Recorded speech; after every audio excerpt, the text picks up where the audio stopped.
And congratulations on this fantastic film. I've had a chance to sit down and watch it, and congratulations. Oh, thank you so much. Appreciate it. Thank you. So, I wanted to start off by asking, where did the idea for this film first come about? Because it is so unique. Where did it come about? So I was writing a series of short film scripts, which were all on the subject. Well, I wasn't aware of it, but my co-writer, often co-writer Rada, pointed out they were all romantic settling. So I thought, oh, that's interesting. So I just started looking and seeing if I could weave them together into a script. And the other thing is, just as someone then who was single, my married friends were coming out with the most bizarre statements. I think one of my friends said it's kind of irrelevant who you choose. You just choose someone and marry them. And I just found that quite funny as an act of romantic comedies where you get this sense that there is the one out there.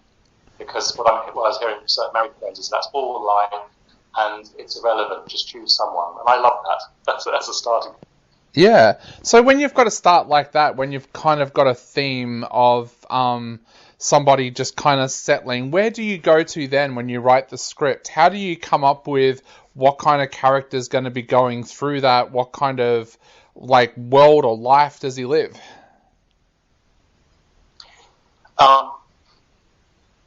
I think the next step is trying to find out who the main character is. And it took a long time to write this script. And there was one actor I had in mind who plays the lead, Al Weaver, the actor Al Weaver. But he was too young at the beginning of the process because he was 32. And he had to be late 30s, this character, or early 40s. So the more time that went on, the closer he was to the right age. So to answer your question, the next thing is to think about the character and, if possible, the actor playing it. Because it's not the most obviously likeable character to watch a guy who's got a doting girlfriend who really wants to marry him, and he's just kind of going off and seeing other women.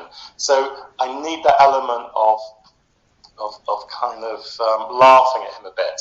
So it's a fine line in writing the lead that you walk between taking a piss out of him but also being emotionally with him. Yeah, definitely. So yeah, character is the next thing. The next thing is character, and thinking about the other characters on his journey who frame his story. You mentioned that you had Al in mind for the role from the very start. What was it about Al that made you realise this is the guy that I want for this part? There's an element of seeing that he's just a sensible guy, but also being able to smile at him as well. There's something that he has. He's doing the best he can, but you're also smiling at his idiocy a little bit. And it's very, very hard to find the right lead.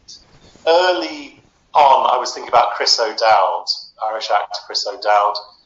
But I think Al is more appropriate for the film. But there's not many choices for the lead in this. I just found it very, very hard to find anyone better than Al. Yeah. So was that a kind of nervous wait then when you gave him the script to see whether or not he would accept the part?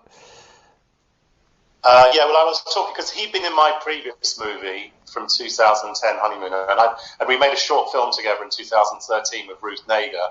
So all the time it was just sort of just keeping in touch with him, and he was reading as he got older. I made a decision to put him in, and when he first read it, it was just wonderful to hear and to check that Rada and our hunch was right about him being the right person for it. Yeah. So then, of course, you had to cast kind of around him as well. What was that like, trying to find the rest of the cast to fit in around Al? Well, one of the most important people was his girlfriend, and I knew I wanted a real Eastern European. I didn't want someone putting on an accent. So we had a casting director who was originally from Hungary, who lives over here, and she offered us some actors, and Christina was just extraordinary when I did a read-through with her. She made me cry in the read-through, which I think is something. I don't know if she'd even... No, I think she had read the script before, but it was just the first read-through of a scene. So, yes, the love interest is the most important. And then the friends as well. That took quite a lot of time to find. The character's called Sunil, played by Sunil Patel. I don't know if he'd done scripted drama before. He'd done improvised. He's a stand-up comedian who does improvised stuff. And I've always loved him. And it was just wonderful doing the first read-through of him and realising he's not exactly what I was thinking, but I think maybe he's even better than what I was thinking of. And the other friend, who's called John in the film, that took quite a lot of time to think about who, because all of the guys, they've got to all work together. The chemistry's got to be right. Obviously, Al, playing the lead character, Rob, is the most important one.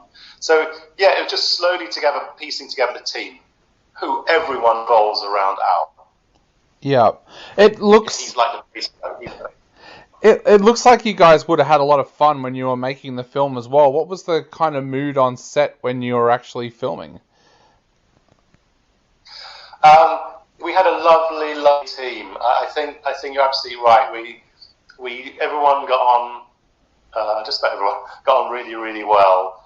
And I think a lot of that comes from the producer, the main producer Vanessa, and the other producer Hannah.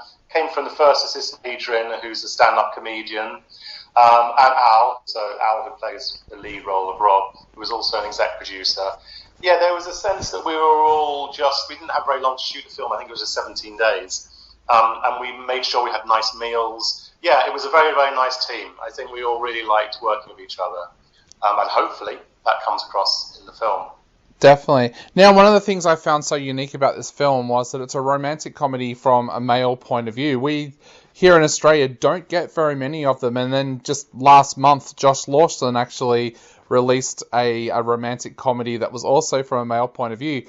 It is such a unique thing. Did you ever feel pressure not to do it that way? Because I remember when I was in film school, I wrote a romantic comedy and one of my teachers went off at me big time and said, you cannot have a romantic comedy from a male point of view, they don't sell. Did you feel any pressure when you were actually doing it from Rob's point of view?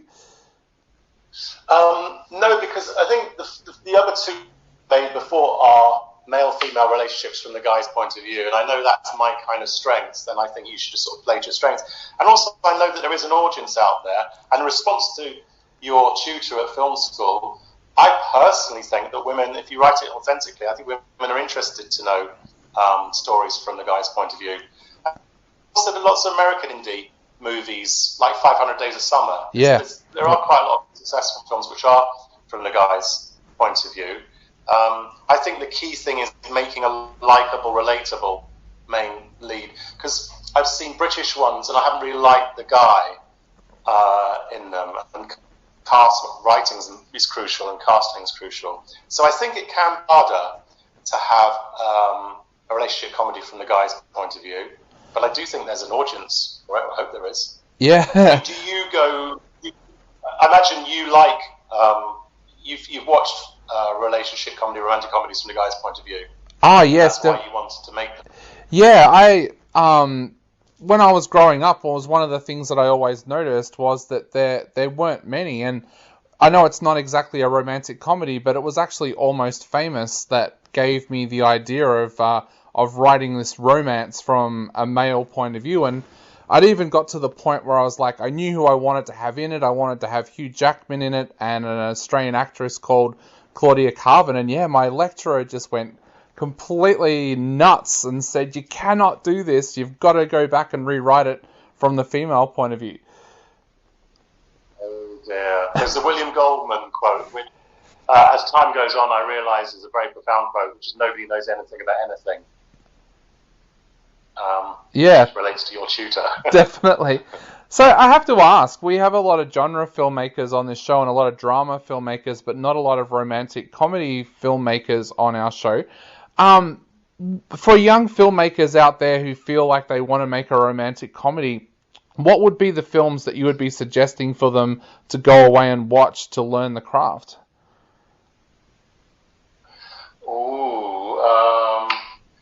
some ways, I'd say look at the ones that resonate with you, because they're going to have some of the DNA of what you want to do. For me, I'm trying to think what I've loved. Greenberg, which is a kind of unlikely, very unlikely romantic comedy. Annie Hall, When Harry Met Sally.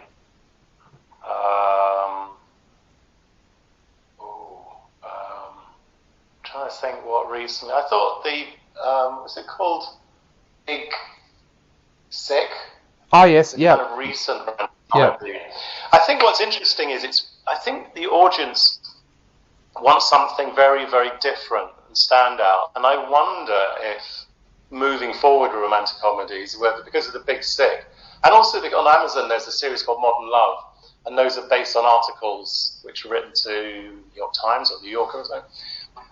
I wonder if it's something you have to be incredibly honest, and you can't write like other romantic comedies. You've got to write based on what happens in real life. So I wonder if going forward, the thing to do is to go out and listen to people's stories and do research in them rather than find references in other films. Definitely, yeah.